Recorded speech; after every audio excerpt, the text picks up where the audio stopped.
महाराष्ट्रातील अतिशय नामांकित आणि मानांकित असलेल्या धाराशिवच्या तेरणा महाविद्यालयाचे तरुण आणि हसरे प्राचार्य आणि या कार्यक्रमाचे अध्यक्ष आदरणीय मोरे सर, मंचावर उपस्थित असलेले डॉक्टर सर्वदे सर, आमच्या मित्राचे मित्र, आताच आम्हाला संदर्भ कळाला, सुनील पाटील, सांस्कृतिक कार्यक्रमाच्या प्रमुख असलेल्या तोडकरी मॅडम आणि ज्यांच्यामुळं मला इथे येता आलं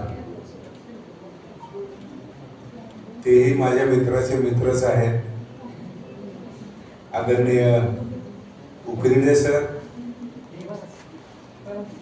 ज्यांच्या कथा दिवाळी अंकामध्ये प्रकाशित झालेल्या आहेत आणि त्यांचा कथासंग्रह लवकर यावा अशी आमची इच्छा आहे.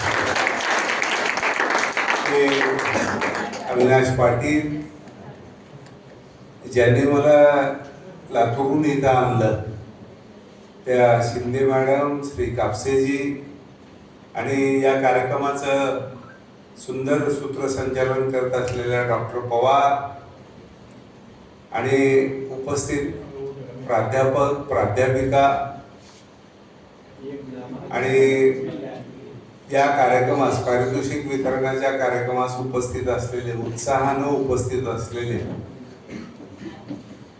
विद्यार्थी मित्रमैत्रिणींनो, मी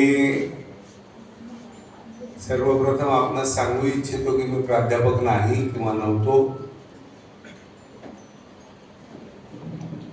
अध्यापक माणसं काय करतात की अवघड विषय सोपा करून सांगतात, प्राध्यापक सोपा विषय अवघड करून सांगतात.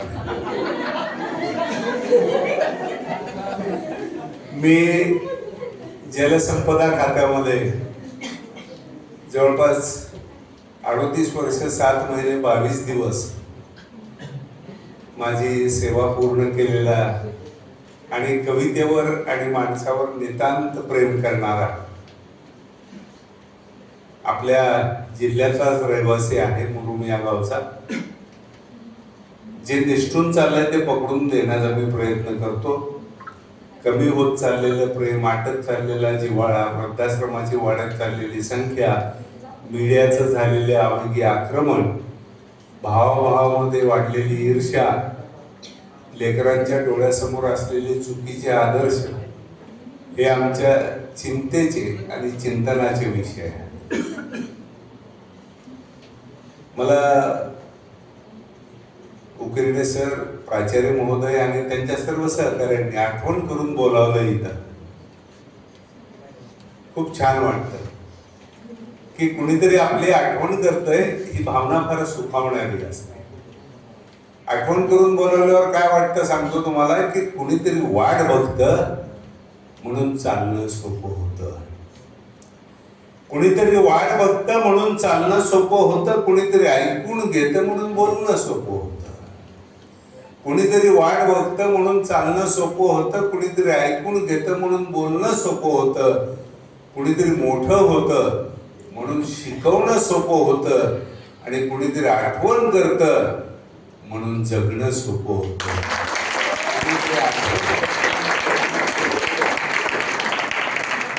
इथं तेरणा महाविद्यालयामध्ये या कार्यक्रमाच्या निमित्ताने येऊन माझं जगणं सोपं झालंय असं मी नम्रपणे कबूल करतो. आणि या परिसरामध्ये मी साधारण 12-13 वर्षापूर्वी आलो होतो. आमचे मित्र डॉक्टर जर्रा गाझी आणि डॉक्टर बबन भाग्यवंत, या दोघांचीही खूप आठवण येते मला. मी त्यांच्या पावन स्मृतींना विनम्र अभिवादन करतो. दोघंही माझे चांगले मित्र होते, पण नियतीपुढे कोणाचं काही चालत नाही. असो, तर आपण तुम्हाला जसं सहन होतील तशा काही कविता, काही आईची कविता, बापाची कविता, लेखीची कविता, समाजातले जे काही प्रश्न आहेत ज्वलंत त्याबद्दलच्या कविता आणि एक दोन तुम्हाला आवडणाऱ्या कविता. तुम्हाला आवडणाऱ्या म्हणजे कोणत्या? बोला बोला. प्रेम कविता. प्रेम कविता, बरोबर. असं म्हणतात की सफल प्रेम ज्यांच्या वाट्याला येते त्यांची लग्न होतात. असं म्हणतात की सफल प्रेम ज्यांच्या वाट्याला येते त्यांची लग्न होतात.